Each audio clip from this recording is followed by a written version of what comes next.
हरे कृष्णा। जगतगुरु शिल प्रभुपाद महाराज की जय।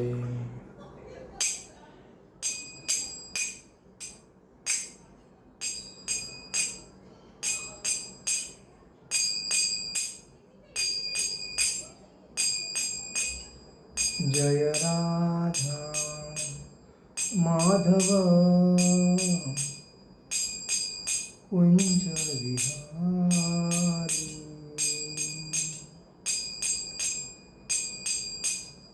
जय राधा माधव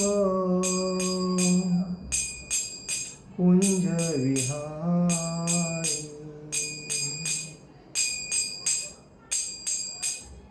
जय राधा माधव कुंज विहारी।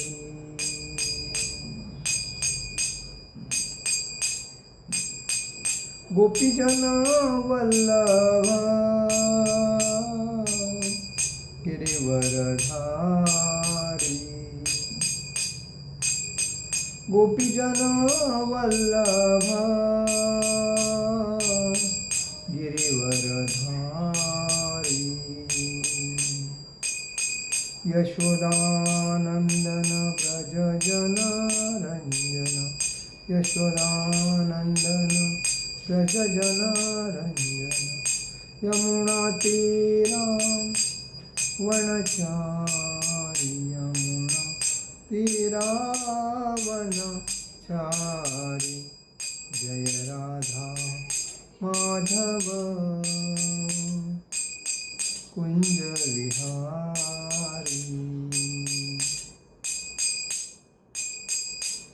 जय राधा माधव कुंज विहारी। हरे कृष्णा कृष्णा कृष्णा हरे हरे। हरे राम राम राम हरे हरे। हरे कृष्णा कृष्णा कृष्णा हरे हरे। हरे राम राम राम हरे हरे। हरे कृष्णा कृष्णा कृष्णा हरे हरे। हरे राम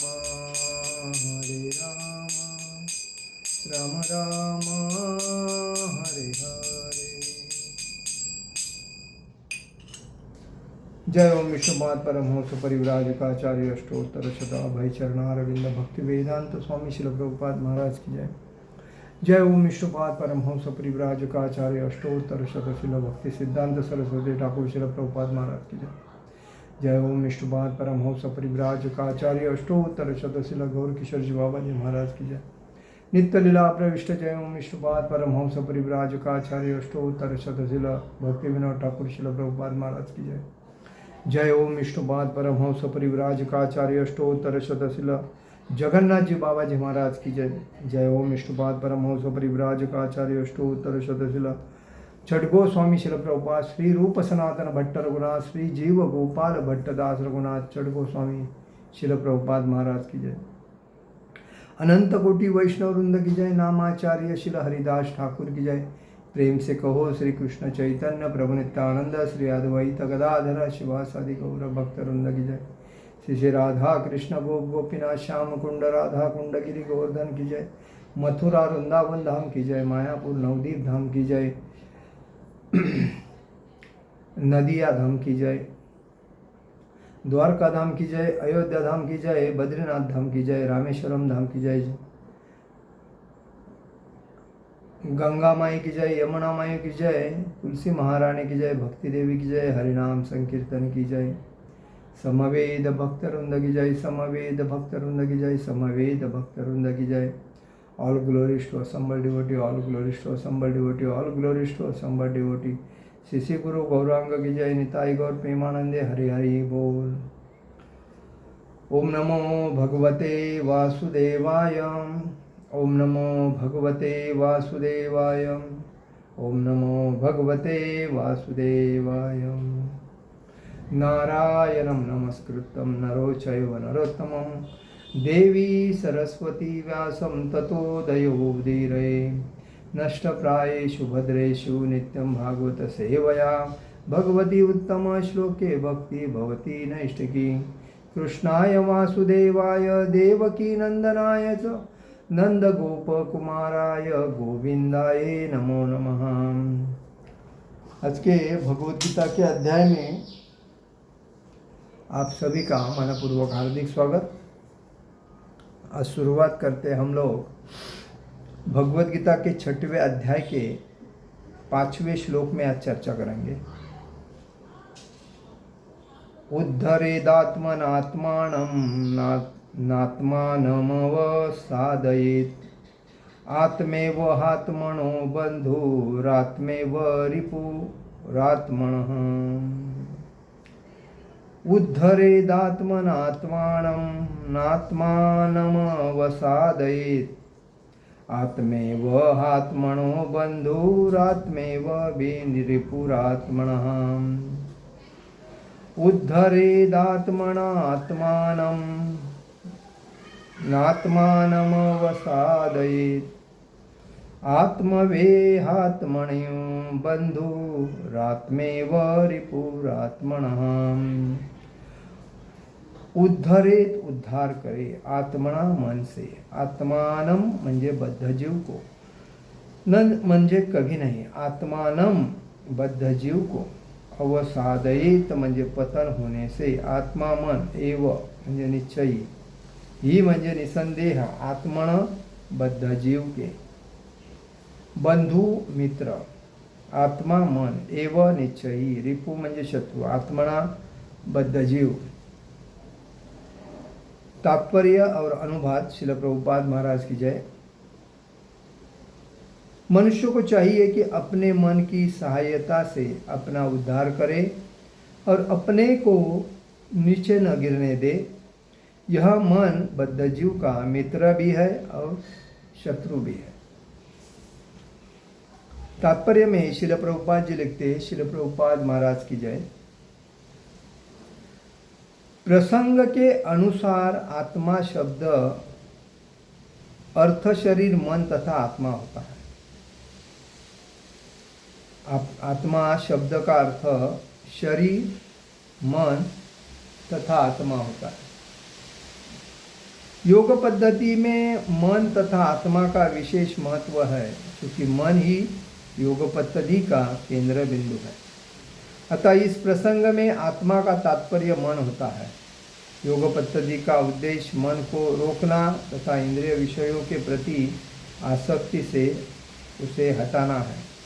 यहाँ पर इस बात पर बल दिया गया है कि मन को इस प्रकार प्रशिक्षित किया जाए कि वह बद्ध जीव को अज्ञान के दलदल से निकाल सके।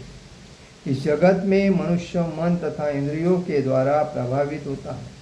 वास्तव में शत्रु आत्मा इस संसार में इसीलिए फंसा हुआ है क्योंकि मन मिथ्या अहंकार में लगकर प्रकृति के ऊपर प्रभुत्व जताना चाहता है। अतः मन को इस प्रकार प्रशिक्षित करना चाहिए कि वह प्रकृति को तड़क भड़क से आकृष्ट न हो और इस तरह बद्ध जीव को रक्षा की जा सके। मनुष्य को इंद्रिय विषयों के आकृष्ट होकर अपने को पतित नहीं करना चाहिए। जो जितना ही इंद्रिय विषयों के प्रति आकृष्ट होता है वह उतना ही इस संसार में फंसता जाता है। अपने को विरत करने का सर्वोत्कृष्ट साधन यही है कि मन को सदैव कृष्ण भावना भावित में निरत रखा जाए।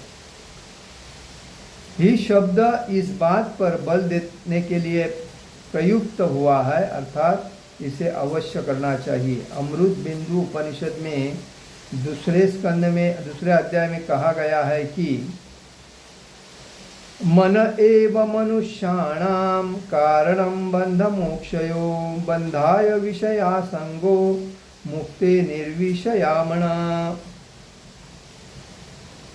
मन ही मनुष्य के बंधन का और मोक्ष का भी कारण है। इंद्रिय विषयों में लीन मन बंधन का कारण है और विषयों से विरक्त मन मोक्ष का कारण है। अतः जो मन निरंतर कृष्ण भावना वृत में लगा रहता है वही परम मुक्ति का कारण है। ओम अज्ञानतिमिरान्धस्य ज्ञानांजनशलाकयां चक्षुरुमिलियेन तस्मै श्रीगुरुवे नमः। श्रीचैतन्यमनोभीष्टं स्थापितं येन भूतले स्वयं रूपकदा मह्यं ददाति स्वपदान्तिकं वन्देऽहं श्रीगुरु श्रीयुपदकमलं श्रीगुरुवैष्णवांचं श्रीरूपं साग्रजातं सहगण रघुनाथामतं तं सजीवं सद्वैतं सावधूतं परिजनसहितं कृष्णचैतन्यदेव श्री राधा कृष्ण पादान सहगण ललिता श्री विशाखान्वितांच। हे कृष्ण करुणा सिंधु दीनबंधु जगतपते गोपेश गोपिका कांत राधा कांत नमस्तुते। तप्त कांचन गौरांगी राधे वृंदावनेश्वरी विशुभानुसुते देवी प्रणमामि हरिप्रिये। वाञ्छाकल्पतरुभ्यश्च कृपा सिन्धुभ्यो भवतु पतितानां पावनेभ्यो वैष्णवेभ्यो नमो नमः। नमो ब्राह्मण देवाय गो ब्राह्मणहिताय जगदिताय कृष्णाय गोविंदाय नमो नमः। गुरुवे गौरचंद्राय राधिकाय तदालिये कृष्णाय कृष्ण भक्ताय तदभक्ताय नमो नमः। नमो ओम विष्णुपादाय कृष्णपेष्ठाय भूतले श्रीमते भक्तिवेदांत स्वामिनिति नामिने। नमस्ते सारस्वते देवे गौरवाणी प्रचारिणे निर्विशेष शून्यवादी पाश्चात्य देश तारणे। जय श्री कृष्ण चैतन्य प्रभु नित्यानंद श्री अद्वैत गदाधर शिवासादि गौर भक्तवृंद। हरे कृष्ण कृष्ण कृष्ण हरे हरे हरे राम राम राम हरे हरे। तो हम लोग आज जो चर्चा कर रहे हैं मन के ऊपर चर्चा कर रहे हैं। मन हमारा जो है मित्र भी है और शत्रु भी है। कहा जाता है उद्धरे दात्मनात्मानं नात्मा नम वसादयेत् आत्मेव आत्मनो बंधु रात्मेव रिपुरात्मनः। क्या बताया है? मनुष्य को चाहिए कि अपने मन की सहायता से अपना उद्धार करे और अपने को नीचे न गिरने दे। यह मन बद्धजीव का मित्र भी है, शत्रु। देखिए मन हमारा मित्र है और शत्रु है, पहले भी हम बोले हैं, लेकिन कहने का मतलब है मन हवा से भी ज़्यादा चंचल है। जब हम कोई इंद्रिय तृप्ति के भोग में इच्छा रखते हैं तो मन हमारा वहाँ चल विचल करके हमें उसी जगह पे लेके जाता है जिधर इंद्रिय तृप्ति होते हैं। लेकिन जब हम मन को ही मित्र बनाते हैं, देखिए संगति का परिणाम खराब होता है, बराबर है। तो जिस व्यक्ति के हम संगत करते हैं इस व्यक्ति की अच्छा अगर रहेगा व्यक्ति तो संगत से हमें फायदा होता है। अगर अच्छा नहीं रहेगा व्यक्ति तो संगत से हमें बुरा परिणाम भोगना पड़ता है। तो इसलिए मन जो चंचल है तो उसके अंदर 6 राक्षस बैठते हैं। इसमें मन के अंदर एक काम, क्रोध, लोभ, मोह, बरोबर, ईर्ष्या और अहंकार और शौचर्य। ये जो राक्षस है ये हमारे जीवन में हमें अंदर से ही सिखाते हैं कि देख देख उसने मेरे लिए ऐसा किया, देख देख वो मेरे आगे चला गया, देख देख उसने प्रॉपर्टी, पैसा, पद, प्रतिष्ठा कितने कमाई पीछे आने के बाद। लेकिन हम ये नहीं समझते कि ये जो शरीर है ये शरीर नाशवन है और उसके अंदर जो है वो आत्मा है, बराबर है। और आत्मा हमेशा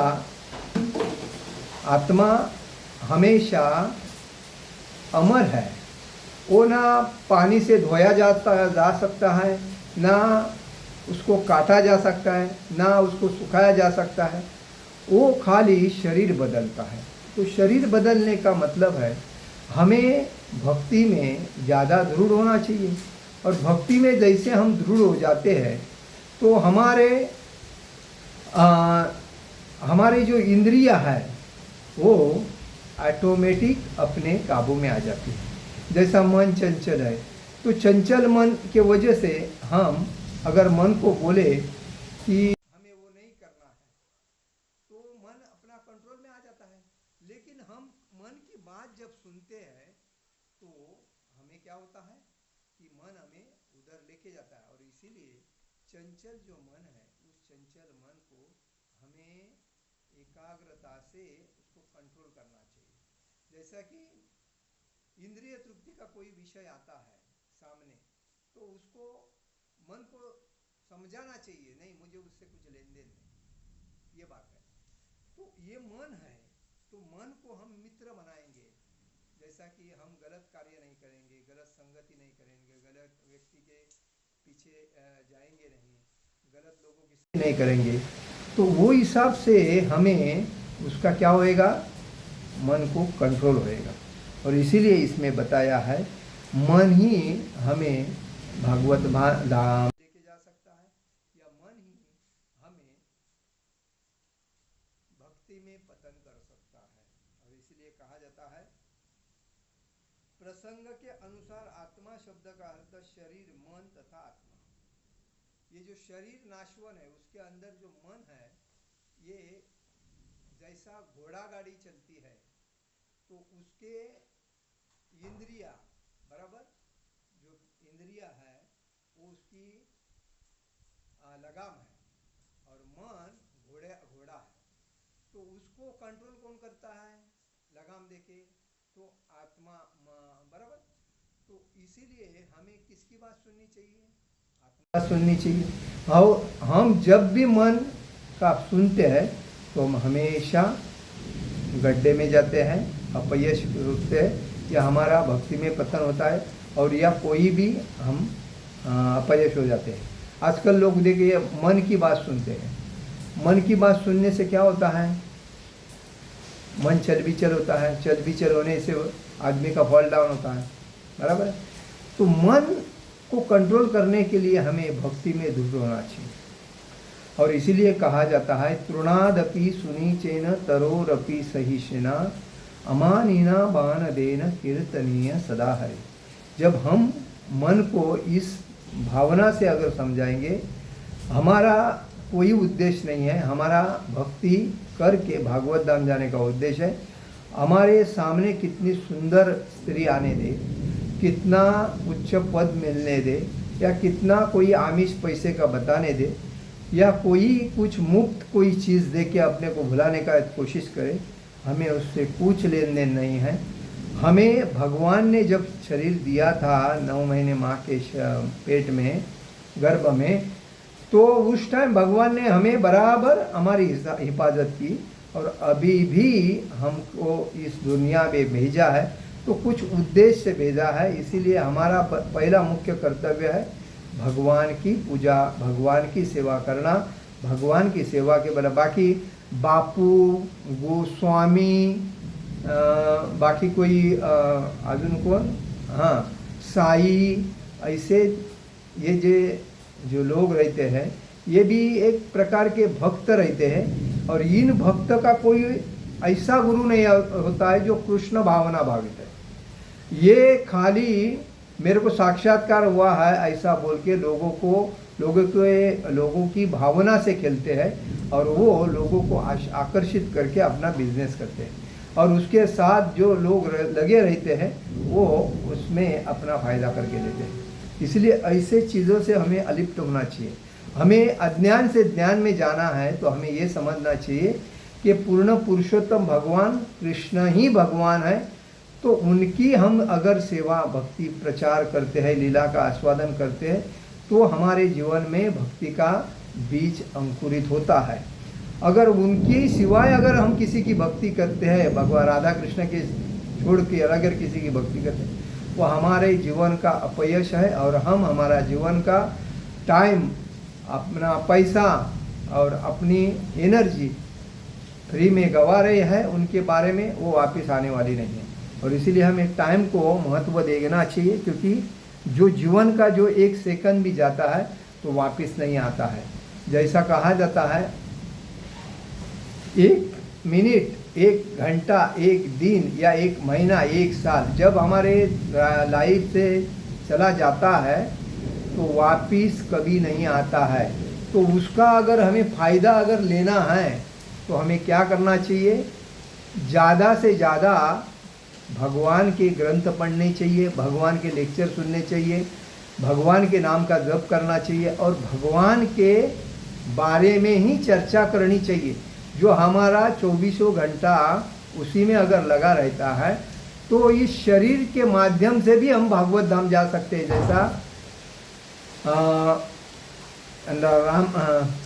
जैसा कि 5 पांडव गए, भगवान के सातत्य से भगवान के चरण में रहते थे, आशीर्वाद मतलब भगवान के इसमें सानिध्य में रहते थे और भगवान के ही, कृष्ण भगवान के ही गुण गाते थे। जैसा तुकाराम महाराज, बराबर है, वो भी वैसे ही साक्षात शरीर में वैकुंठ धाम भगवान के चले गए, क्योंकि वो हमेशा उसके वो भी प्रपंचमय गृहस्थ थे, लेकिन उन्होंने अपने पत्नी के, उतनी पत्नी अतिशय खड़ूस थी, उसका नाम अवली था, लेकिन वो पत्नी उनको क्या क्या गलत गलत बोलती थी, लेकिन कभी उनके ऊपर, पत्नी के बातों के ऊपर ध्यान नहीं देते थे, क्योंकि उनको मालूम था मुझे ज़्यादा करके लेन देन किसके है? विट्ठल से, और मेरा सब कुछ कौन है? विट्ठल भगवान है। तो मुझे, मेरा ये शरीर जो है नाशवन है, अभी मुझे जो इस जन्म में ये पत्नी रूप में मुझे जो मिली है, तो ये एक प्रवासी के माध्यम से मुझे मिली है, तो यहाँ तक रहेगी। जाने का, आने का जो काम है वो अपने को आना है, आए हम अकेले हैं, तो जाना भी हमें अकेला ही है। तो ये सब पत्नी, बच्चे, ये सब अपने पोता पोती, ये सब माया है, और इस माया के चक्कर में हम अगर लगा के हमारा टाइम वेस्ट करेंगे तो भक्ति होगी नहीं। इसीलिए वो क्या करते थे, इंद्रायणी नदी के किनारे में जाके राम कृष्ण हरि मंत्र बोलते रहते थे और भगवान से बात करते थे, क्योंकि भगवान उनके हृदय में थे, और इसीलिए वो जो भी कुछ होता था ना, भगवान से बात करते थे। वो कभी किसी से कुछ अगर मदद मांगने को आते थे ना, तो भी उसको ना नहीं बोलते थे। अपने घर में कुछ है नहीं, उसको देखते नहीं थे, लेकिन सामने वाले का फायदा करके दे रहा हो ना, ये देखते। तो ये स्वभाव आदमी का होना जरूरी है।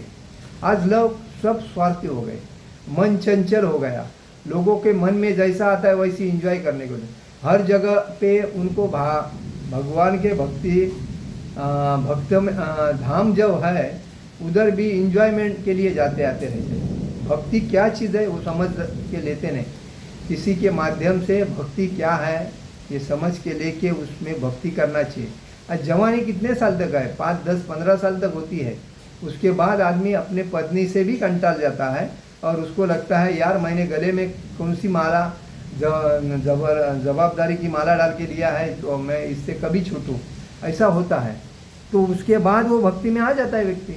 और जिसको शादी के बारे में ध्यान नहीं है वो शादी करना चाहता है, करोड़ों करोड़ों शादी खर्चा करके। शादी 500 रुपये में भी होती है, 5000 में होती है, 50,000 में भी होते हैं, 5 लाख में भी होते हैं, 5 करोड़ में भी होती है, लेकिन फायदा क्या एक ही है,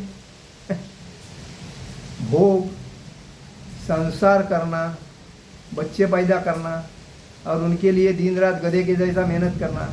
और जब बच्चे बड़े हो जाती है और पत्नी भोग मतलब इंद्रिय तृप्ति की लालसा बंद हो जाती है, तो उसके बाद पत्नी को भी पति का गुस्सा आता है, पति को भी पत्नी का गुस्सा आता है, बच्चों को भी माता पिता का गुस्सा आता है। तो ये संसार क्या है? ये संसार नाशवन है, ये स्वार्थ है, और स्वार्थ के वजह से, माया के वजह से हम लोग उसमें बंधे जाते हैं, बांध लिए जाते हैं। तो ये जिसको समझा है वो शादी नहीं करता है। वो क्या बोलता है 5-10 साल में थोड़ी मज़ा मारूंगा, उसके बाद लाइफ टाइम उसको पोसना है और पूरा परिवार का जो लोड लेके दिन रात गधे के जैसा मेहनत करना है, उससे बेटर है ब्रह्मचारी बनूं या वानप्रस्थ बनूं या सन्यासी बनूं। ये जीवन के लिए ठीक है। अभी सिंपल सी बात है, जैसा पांच पांडव जब युद्ध फिनिश होने के बाद सिंहासन मिला युधिष्ठिर को जब भगवान ने राजा बनाया, और भगवान जब अपने धाम में चले गए गोलोक वृंदावन धाम में, तो जब अर्जुन को मालूम पड़ा भगवान चले गए, और जब अर्जुन आके द्वारका से युधिष्ठिर महाराज को बोलने लगा कि कृष्ण अपने धाम चला गया, तो युधिष्ठिर महाराज समझ गए कि अभी इधर रहना ही बेकार है। अगर हम लोग इधर रहेंगे तो फायदा क्या है, अभी तो कलयुग चालू होने वाला है। तो इसलिए युधिष्ठिर महाराज ने अपना राज सिंहासन संपूर्ण अपने पोते के नाम पे दे दिया। पोता कौन? तो अभिमन्यु का पुत्र, बराबर। अभिमन्यु उनका पुत्र था, और उनका अभिमन्यु का जो पुत्र था परीक्षित महाराज, उसके हाथ में दे दिए। और उन्होंने क्या किया, सब राज सिंहासन का मुकुट वगैरह सब बाजू में रख के एक सादा वस्त्र फटेला पहन के सीधा, किसी को बोले नहीं, सीधा घर से निकल गए। और निकलने के बाद कहाँ निकल गए, तो अपने वानप्रस्थ में सीधा निकल गए जंगल में। और उसको देख के पांच पांडवों ने देखा, अरे अपना बड़ा भाई जा रहा है तो हम क्या करेंगे इधर। तो उन्होंने भी अपना सब कुछ साइड में कर दिया। तो उन्होंने ये नहीं देखा कि मेरी पत्नी किधर है, मेरे बच्चे किधर है, मेरा पोता किधर है, कोई नहीं देखा। सीधा वस्त्र पहन के, सिंपल धोती पहन के अपने मार्ग में चले गए, क्योंकि उनको मालूम था अभी वानप्रस्थ में जाके अपने भगवान के धाम को पहुंचना है। तो अभी से निकलेंगे, ये माया, ये जो राज सिंहासन है, पैसा पद प्रतिष्ठा प्रसिद्धि, ये सब इधर ही रहेगा। तो ये जब पांच पांडव निकल गए, उसके बाद द्रौपदी, ये लोगों ने द्रौपदी को बोला नहीं तुम भी चलो, बल्कि द्रौपदी देखती रहेगी। तो जब युधिष्ठिर निकल गया, तो उसके साथ अर्जुन, भीम, नकुल, सहदेव वैसे जो निकल गए, तो उसके बाद द्रौपदी देखने लगी, अरे ये जा रहे हैं तो मैं क्या करूं। सब कुछ ये करके वो सादी सिंपल साड़ी में वो भी उनके पीछे पीछे निकल गई। और कल मुझे क्या मिलेगा, खाने को मिलेगा नहीं मिलेगा, इसका कोई उन्होंने अपेक्षा किया नहीं। और वैसे वो पांच पांडव गोलोक धाम में चले गए। तो वैसा ही कहने का मतलब है, और भी लोग वैसे गोलोक धाम चले गए।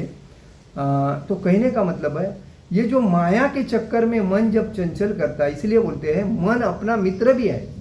जब मन को हम ताबे में लेते हैं, अच्छे अच्छे गुण उसके अंदर डालते हैं, वो किसी ने हमें ईर्ष्या, किसी के बारे में ईर्ष्या करके हमारे सामने अगर बात करता है, तो उसको हम बोले बाबा ईर्ष्या मत करना मेरे सामने, तुम दूसरी जगह पे जाके करना बस। तो ये जब मन को बोलने की इच्छा हो जाती है ना, तो मन प्रसन्न हो जाता है। किसी को मदद किया तो मन प्रसन्न हो जाता है, किसी का अच्छा कार्य किया तो मन प्रसन्न होता है। जब मन प्रसन्न हो जाता है तो भक्ति में दृढ़ता निर्माण हो जाती है। और जब गलत सोचता है मन दूसरे के बारे में, उसने ऐसा किया, और चोरी के बारे में, पैसे के बारे में, सुंदर स्त्री के बारे में, मतलब जब मन सोचता है ऐसे बात, तो मन अपने भक्ति में पतन करता है। और इसीलिए कभी भी मन को मित्र बना के चलना चाहिए, हमें शत्रु बना के नहीं चलना चाहिए। मन को जितना हम जीतते हैं उतना मन हमें आगे बढ़ाता है।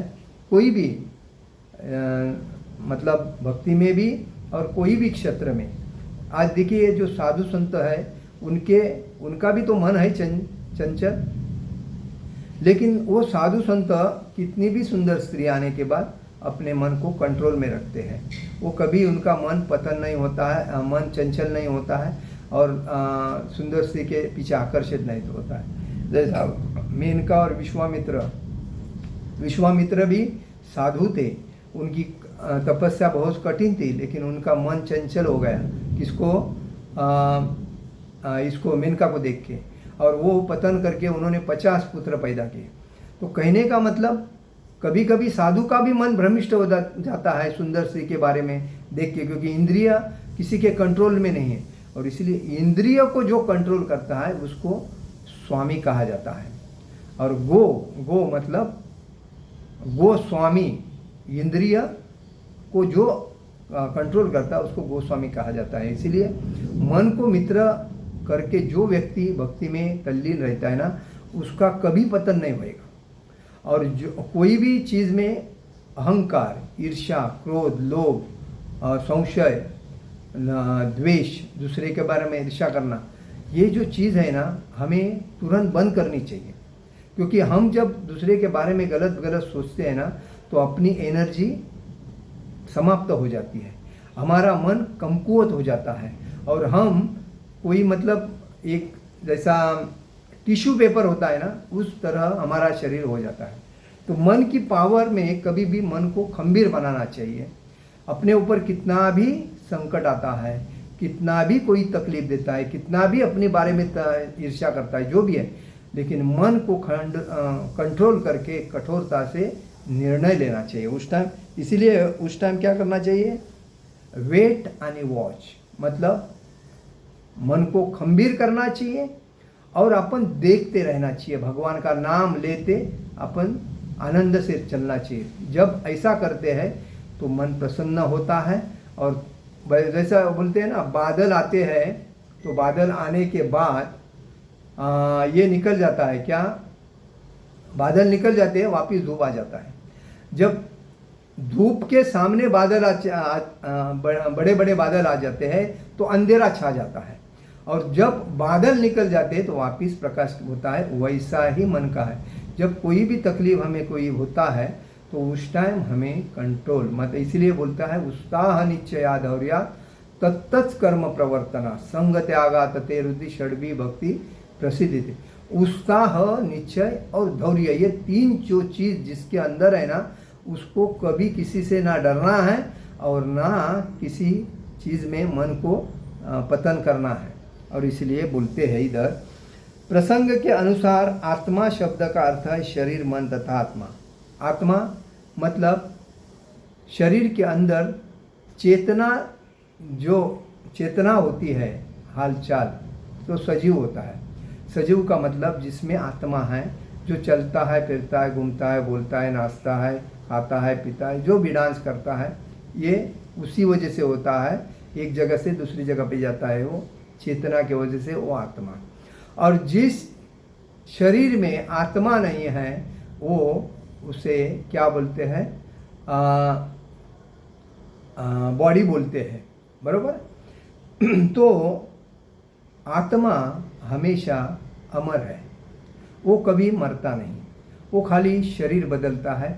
लेकिन शरीर कैसा मिलता है, जब मनुष्य का शरीर मिला है उसमें कर्तव्य क्या है, कर्म उसने क्या किया है, उसका लेखा जोखा नियति रखती है, और उस वजह से उसको अगला शरीर मिलता है। भक्ति में किसी के बारे में अपराध नहीं किया है, पाप नहीं किया है, किसी को तकलीफ नहीं दिया है, हमेशा भक्ति में तल्लीन है, भागवत धाम ही जाएगा। लेकिन भक्ति में आके बिजनेस कर रहा है और अपना स्वार्थ साध रहा है, डोनेशन में पैसा आ रहा है तो अपने नाम पे भी प्रॉपर्टी बना रहा है, और बाद में कोई संस्था में जो बड़ी बड़ी मतलब जवाबदारी है लेके अपना कार्य चला रहा है, तो इस वजह से उसका क्या होता है, अगला जीवन कोई दूसरे घराने में जाएगा। क्योंकि उसने किसके लिए इसमें ज्वाइन किया है, फायदे के लिए, खुद के फायदे के लिए। तो इसीलिए हमें निष्काम कर्म करना चाहिए। निष्काम मतलब कोई अपेक्षा नहीं, भगवान की भक्ति अगर करनी है तो निष्काम कर्म। जैसे भक्ति विनोद ठाकुर जी थे, वो जज थे। आज हम उनके घर पे गए थे, आज हम घर पे जाके, उनका घर नदिया के उधर है, सरस्वती नदी के बाजू में, वहाँ हम लोग जाके देखे तो उनकी समाधि उधर है, और उधर जो पेड़ है तो कम से कम 10,000 साल पहले के पेड़ है। इतने बड़े बड़े पेड़ है कि मैंने लाइफ में कभी इतने बड़े पेड़ नहीं देखे। इतने बड़े रोड के साइड में उनके दरवाजे के सामने जो पिंपल का पेड़ है, वो तो मेरे को लगता है 10-15 हज़ार साल पहले का होएगा, इतना बड़ा है। और उनका घर में भगवान शिव जी के ये है लिंग, शिव जी का मंदिर है। और गौर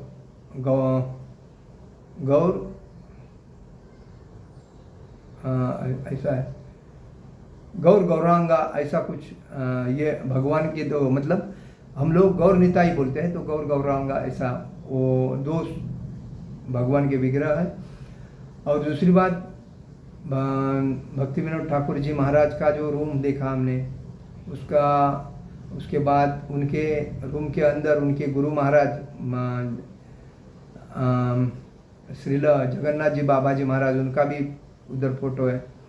उसके बाद भक्ति सिद्धांत सरस्वती ठाकुर जी का हम रूम देखा, उसके अंदर भी उनके गुरु महाराज भक्ति गौर किशोर जी बाबा जी महाराज, उनका फोटो है।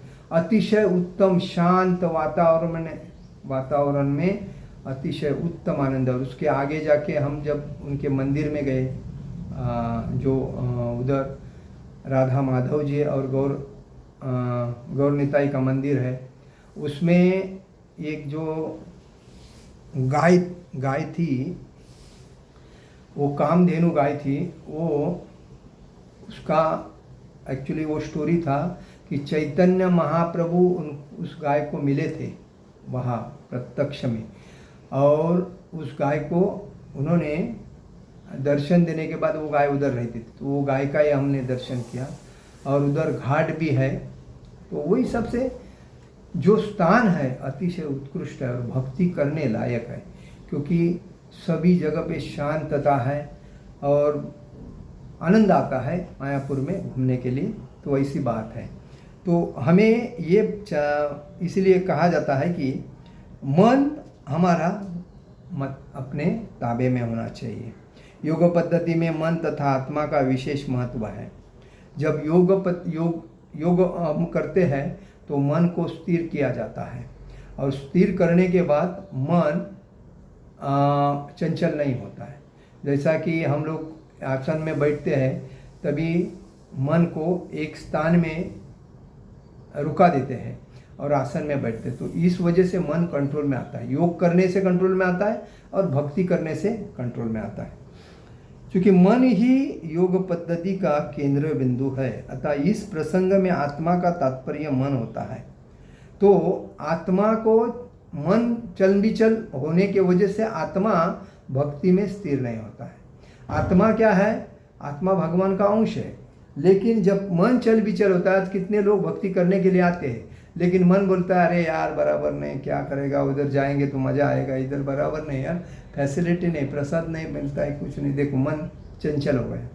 लेकिन जो मन जिसका मन कंट्रोल में है, वो बोलेगा यार हम क्या खाने पीने थोड़ी आए, हम तो भक्ति करने के लिए आए, हमको मिलेगा तो भी ठीक है, नहीं लेकिन भगवान के सामने बैठ के हम चैंटिंग करेंगे। ये जो ऐसा मन बोलता है ना, तो स्थिर हो जाता है। तो उसके बाद योग पद्धति का उद्देश्य मन को रोकना और इंद्रिय विषयों के प्रति आसक्ति से उसे हटाना। योग पद्धति लोग क्यों करते हैं? क्योंकि मन को स्थिर करने के लिए। वैसा तो मन कोई स्थिर नहीं, किसी का नहीं होता है, लेकिन योग में हमें पूरे शरीर को एक मन के ऊपर कंट्रोल करने से सब शरीर में स्नायु जो है अलग अलग योग्य प्रकार चलते हैं। और दूसरी बात, इंद्रिय विषय में जब हमारे कभी भी यह आता है, भोग की अपेक्षा आती है, इंद्रिय तृप्ति की वो इच्छा आती है, अलग अलग चीज़ों में मन जाता है, तो उसको मन रोक देता है, वो चीज़ आती नहीं। तो यहाँ पर इस बात पर बल दिया गया कि मन को इस प्रकार प्रशिक्षित किया जाए कि वह बद्धजीव को अज्ञान के दलदल से निकाल सके। मन ही हमें ज्ञान की तरफ लेके जाएगा, क्योंकि मन को हम वैसा ट्रेन किया तो सुबह उठना है, मंगल आरती में जाना है, भक्तों के संग मिलजुलना है, भक्तों की संगति करना है, चांटिंग करना है, उसके बाद कथा सुननी है, उसके बाद प्रसाद पाना है, उसके बाद मतलब चांटिंग वगैरह करते करते हमें बाकी की सब चीज़ें करना है। और उसके बाद सब जब होता है उसके बाद हमें हमारे पेट के बारे में, रोज़गार के बारे में बात करनी है। जब तक हम ये कार्य नहीं करते बाद में कोई चीज़ में ध्यान नहीं देना चाहिए। ऐसा मन को अगर बांधते हैं तो भक्ति में प्रगति होती है। हम उठने के टाइम पे अगर बोलेंगे नहीं जाने दे अभी आज नहीं जाएंगे मंगल आरती, आज सो जाते हैं, मंगल आरती डेली डेली कौन जाएगा यार, नींद पूरी नहीं हो रही क्या करेगा, ऐसा जब हम बोलते हैं ना तो मन को आनंद आता है, मन बोलता है चलो सो जा, तो वो आलस तैयार हो जाता है। आलस तमोगुणी का लक्षण है। और इंद्रिय भोग की जो इच्छा है रजोगुणी का लक्षण है। और सुबह जल्दी उठ के जब मंदिर में जाने की जिसकी इच्छा है, मंगल आरती नहीं चुकाना, डेली मंगल आरती, वो सत्वगुणी की इच्छा है।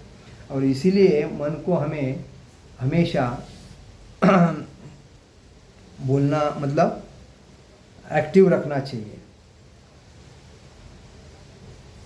इस जगत में मनुष्य मन तथा इंद्रियों के द्वारा प्रभावित होता है। वास्तव में शुद्ध आत्मा इस संसार में इसलिए फंसा हुआ है क्योंकि मन मिथ्या अहंकार में लगकर प्रकृति के ऊपर प्रभुत्व जताना चाहता है।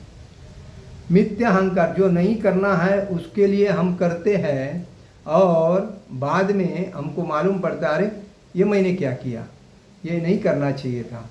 और इसीलिए जो मिथ्या अहंकार क्षुल्लक आनंद के लिए हम दिन रात मेहनत करते हैं। और जो प्राप्त होता है वो कितने दिन टिकता है, वो तो लाइफ टाइम तो टिकता नहीं है। तो लाइफ टाइम टिकेगा क्या और लाइफ में हमारे साथ क्या जाएगा, इसके ऊपर ध्यान देना जरूरी है। और इसीलिए बोलते हैं प्रकृति मिथ्या अहंकार में लगकर प्रकृति के ऊपर प्रभुत्व जता, मतलब निसर्ग ने जो बनाया है उसको हम तोड़ मरोड़ कर अपने मर्जी का बनाते हैं। आज पेड़ हम काटते हैं लेकिन लगाते नहीं, बिल्डिंग हम बांधते हैं लेकिन उसका परिणाम भोगना है। हम कितना 50-100 साल तक जिएंगे लेकिन आने वाली जो पीढ़ी है उसको पानी नहीं मिलेगा, बराबर है, हवा शुद्ध नहीं मिलेगी और उसको रोगी हम बना रहे हैं क्योंकि हम लोग क्या कर रहे हैं, निसर्ग की वाट लगा रहे हैं, निसर्ग पेड़ पौधे काट रहे हैं और हमें क्षुल्लक आनंद बिल्डिंग बना रहे हैं कितने साल के लिए। वैसा तो पहले ज़माने के जो ऋषि मुनि जो थे तो वो लोग पेड़ के नीचे बैठ के भक्ति करते थे। उनको मालूम है ये शरीर नश्वर है, भक्ति के लिए मिला है, भक्ति करो, कहाँ भी बैठ के भक्ति करना है। वो क्या है, नारियल के पत्ते रहते उनका छप्पर बनाते थे, कुटिया बनाते थे, भक्ति करते थे। तो दूसरी बात कोई पेड़ है उधर पानी नहीं गिर रहा है उसके नीचे बैठ के भक्ति करते थे और कुछ फ्रूट वगैरह खा के जीवन निकालते थे। तो ये जीवन क्या है, ऐसा जीवन जो है भक्तिमय जीवन है। लेकिन आजकल लोग इंद्रिय तृप्ति की वजह से इच्छाएं कितनी अपाट इच्छा है, तो बिल्डिंग चाहिए, उसमें सब फर्नीचर चाहिए, उसमें सब फैसिलिटी चाहिए, उसके बाद मंदिर नज़दीक चाहिए, उसके बाद घर में नौकर चाहिए, कितने फैसिलिटी, आपन कुछ नहीं करेंगे खाली दूसरे के ऊपर। तो ऐसा जीवन जो है हम जीते हैं तो हमें तकलीफ होती है, दूसरे को नहीं। और इसीलिए कहा जाता है क्षुल्लक आनंद के लिए प्रकृति के ऊपर प्रभुत्व जताना चाहते हैं। निसर्ग को कोई बदल नहीं सकता है, लेकिन निसर्ग जब कोपिष्ट होता है तो सब कुछ बदल सकता है। और इसीलिए निसर्ग ने जो हमें जैसा दिया है ना उसको आत्मसात करके चलना चाहिए। इसीलिए बोलते हैं ईशावादम इदम सर्वन यत्किंची जगता जगदीश, ये सब कुछ भगवान की प्रॉपर्टी है, उसमें हमें भगवान ने जो भेजा है तो जितनी उपयुक्त है अपने लिए उतनी लेके बाद की जो बाकी है वैसी छोड़नी चाहिए। वो अपने लालच नहीं करनी चाहिए मुझे मेरी प्रॉपर्टी है, बल्कि हम लालची है, हम चोर है। हमें कोई अगर कुछ देता है तो हमको लालच इतनी बढ़ जाती है कि मुझे मेरे नाम पे आना चाहिए, मेरा होना चाहिए, मुझे मिलना चाहिए। तो इसीलिए हम कभी सुखी नहीं रहते। तो इसीलिए कहा जाता है मन को कंट्रोल करना चाहिए। कोई लालच में कोई कुछ देता है तो नहीं करना चाहिए। किसी व्यक्ति से जितना उसका पैसा है उतना ही लेना चाहिए, लालच नहीं रखना चाहिए, ज़्यादा पैसा मिलना चाहिए, ज़्यादा कमाऊंगा तो ज़्यादा प्रॉफिट होएगा, ज़्यादा प्रॉफिट होएगा तो फ़ायदा, मैं अमीर बनूंगा, अमीर होएगा तो मेरे इधर प्रॉपर्टी उधर प्रॉपर्टी ऐसा हो जाए। तो ये सब मूर्खता है, तो उसके पीछे नहीं लगना चाहिए। और इसलिए बोलते हैं कि मन को इस प्रकार प्रशिक्षित करना चाहिए कि वह प्रकृति की तड़क भड़क से आकृष्ट न हो और इस तरह बद्धजीव की रक्षा की जा सके। तड़क भड़क क्या है? इधर लाइटिंग है, उधर डांस बार है, उधर बियर बार है, उधर शराब है, उधर सुंदर वेशा है, उधर फैसिलिटी बहुत है, अच्छे है। जितना हम मन का बात सुनते हैं और करने जाते हैं, उतना ही हमें शरीर में तकलीफ होती है। जितने मन की बातें सुनकर हम कोई कार्य करने लगते हैं तो हमें उसका नुकसान भोगना पड़ता है, क्योंकि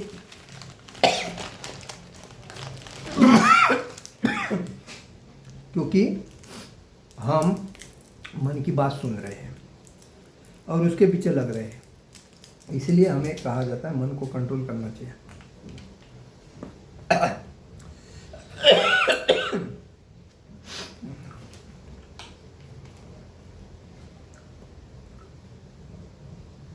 मनुष्य को इंद्रिय विषयों के आकृष्ट होकर अपने को पतित नहीं करना चाहिए। मनुष्य को इंद्रिय विषयों में आकृष्ट, मतलब कोई इंद्रिय तृप्ति की लालसा में जाके अपने को पतित नहीं करना चाहिए। जब हम कोई चीज़ के पीछे लगते हैं तो हम भक्ति में मन नहीं लगता है, हमारा उस क्षुल्लक आनंद में मन लगता है और उसी वजह से पतन होता है। तो इससे हमें सावधान होना चाहिए। जो जितना ही इंद्रिय विषयों के प्रति आकृष्ट होता है वह उतना ही इस संसार में फंसता जाता है। मतलब जितना हम मन की बात सुनेंगे और इंद्रिय भोग के पीछे लगेंगे, घर, कार, बाइक, बंगलो, परश्री, पैसा, मांस, मच्छी, मदिरा, ये सब जो है कली के क्लेश के कारण है। तो ऐसे लोगों से हमें हमेशा दूर रहना चाहिए। हमें भक्तिमय जीवन जीने का मतलब है जीवन जो मिला है उसका आनंद लुटना चाहिए। हम जितनी लालसा करते हैं उतने हम टेंशनग्रस्त होते हैं। हम सोचते हैं ज़्यादा पैसा आने से बस सुखी होएंगे। इस दुनिया में ज़्यादा पैसा आने के बाद जितना आदमी दुखी है उससे जिसके पास नहीं पैसा है वो सुखी है। लेकिन जब जिसके पास पैसा नहीं रहता है, पद प्रसिद्धि प्रॉपर्टी नहीं रहती है, तो उसको लगता है मैं गरीब हूँ यार, मेरे पास है, देख मेरे पीछे आके कितना। तो वो उसका मन उसको सताता है। उसके अंदर जो 6 राक्षस है उसको जीने नहीं देते। तो उनको कंट्रोल करने के लिए सबका त्याग देना चाहिए। विरक्ति, आसक्ति नहीं, विरक्ति। छोड़ दो, सब छोड़ दो। मेरा नहीं, मुझे खाली मेरा एक ही चीज़ है, भगवान मेरे है, मैं भगवान का हूँ। वही उनका नाम, रूप, गुण, लीला, यही मेरे लिए सब कुछ है, बाकी सब व्यर्थ है। तो ये जब भाव मन में आता है तभी दृढ़ता आती है। तो इस बात में ऐसा अपने को विरत करने का सर्वोत्कृष्ट साधन यही है कि मन को सदैव कृष्ण भावनामृत में निरत रखा जाए। अभी जो मैंने बोला, विरक्ति, आसक्ति नहीं, आसक्ति भगवान की। बाकी जो इंद्रिय भोग की लालसा, जो इतने चीज़ें अपने सामने आते, छोड़ दो। विरक्ति नहीं चाहिए। ही शब्द इस बात पर बल देने के लिए प्रयुक्त हुआ है, अर्थात मन एव मनुष्याणा कारण बंध मोक्षयो बंधाय विषया संगो मुक्ते निर्विषय मना। मन ही मनुष्य के बंधन का और मोक्ष का भी कारण है। मन ही आदमी को खड्डे में डालता है और तकलीफ भी देने के लिए मन ही आदमी को लगाता है।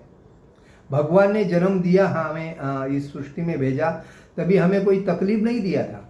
लेकिन हमारे मन के वजह से हम जितना तकलीफ, आज जितने भी दुनिया में प्रॉब्लम चल रहे, तो उनके चल विचल मन की वजह से। उस दिन एक अधिकारी लेडीज रोड पे खड़ी थी और वो देख रही थी कि महिला सुरक्षित है क्या नहीं, और उसी वजह से उसी वक्त वहाँ से वो सादी सिंपल ड्रेस में एक लेडीज सुंदर थी दिखने में, तो उधर से जितने पुरुष जा रहे थे, लड़के जवान जा रहे थे, उसको सीटी मार रहे थे, उसको पूछ रहे थे चलती है क्या, 9 से 12 क्या, अलग अलग 40-50 लोगों ने उसके साथ ऐसा किया। बाद में क्या किया उसने, सबको एक साइड में करके अरेस्ट करवा दिया। सब चल बीचे मन वाले सब पुलिस स्टेशन में गए। तो कहने का मतलब जिनका जिनका मन चंचल होता है उनको तकलीफ भी भोगना है, और जो जिनका मन चंचल ही नहीं है, जिसको उनसे कुछ लेन देन नहीं है, वो तो आनंद ही भोगेगा। तो इसीलिए मन को हमें कंट्रोल करना चाहिए। तो मन ही हमें तकलीफ देने का कारण है, और मन को मित्र जब बनाते तो हमारा वो मित्र हमें मोक्षधाम भगवान के साक्षात दर्शन भी देता है। जैसा ध्रुव महाराज को भगवान साक्षात दर्शन दिया, क्योंकि उसका मन कंट्रोल में था, कठोर था, वो तपस्या किए 6 महीने तक, 6 महीने के अंदर भगवान को प्राप्त किया, क्योंकि मन कठोर था और उनकी इच्छा भगवान के सिवा उनके मन में इच्छा ही नहीं थी। मैं भगवान को प्राप्त करूंगा, मैं भगवान को प्राप्त करूंगा, मैं भगवान को प्राप्त करूंगा, यही इच्छा थी। तो इंद्रिय विषयों में लीन मन बंधन का कारण है, और विषयों से विरक्त मन मोक्ष का कारण। जितने हम मन की इच्छा तृप्ति के पीछे लगाएंगे, उतना ही हम बंधन में बंधे रहेंगे, और जितने हम इंद्रियों विषयों से मुक्त हो जाएंगे, उतने हम मोक्ष के तरफ चलते रहेंगे। अतः जो मन निरंतर कृष्ण भावनामृत में लगा रहता है, वही परम मुक्ति का कारण। तो परम मुक्ति का कारण क्या है? सदैव सदा सर्वदा सुबह से लेकर शाम तक भगवान हरि का नाम रूप गुण लीला का उच्चारण करना, भगवान के बारे में बात करना, भगवान के सिवाय कोई बात नहीं करना, और जो भी कुछ अपने को तकलीफ भी देता है तो बोलने का भगवान आप ही देखो, ये तकलीफ देने वाले को भी आप देखो, और क्यों दे रहा है वो भी आप देखो। मैं तो आपका हूँ, आप मेरे हैं, मैं आपके सिवाय दूसरा कोई जानता रहे, मैं कोई तो गलत किया नहीं हूँ। तो ये बात अपने को आना चाहिए कि भगवान के बारे में अपने हृदय के अंदर सातत्य से निरंतर भगवान की बात करनी चाहिए, भगवान का नाम रूप गुण लीला में तल्लीन रहना चाहिए। जैसा प्रहलाद महाराज रहते थे, जैसा संत तुकाराम महाराज रहते थे, जैसा ध्रुव महाराज रहते थे, जैसा अमरीश महाराज रहते थे, जैसा मीराबाई रहती थी, ये इनको भगवान ने साक्षात दर्शन दिए। क्यों? ये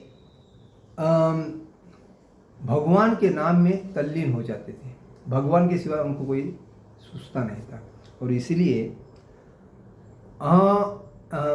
कहा जाता है कि अन्याभिलाषिता शून्यम ज्ञान कर्मान अनादृतम, कोई भी अपेक्षा नहीं करके भगवान के भक्ति में जब तल्लीन हो जाता है, अन्याभिलाषिता कोई अपेक्षा नहीं, अन्याभिलाषिता शून्य, कोई अपेक्षा नहीं, खाली मन को भगवान के भक्ति में समर्पित करना, यही मुख्य जीवन है। और तभी मन हमारा मित्र बन के हमें मोक्ष तरफ लेके जाता है।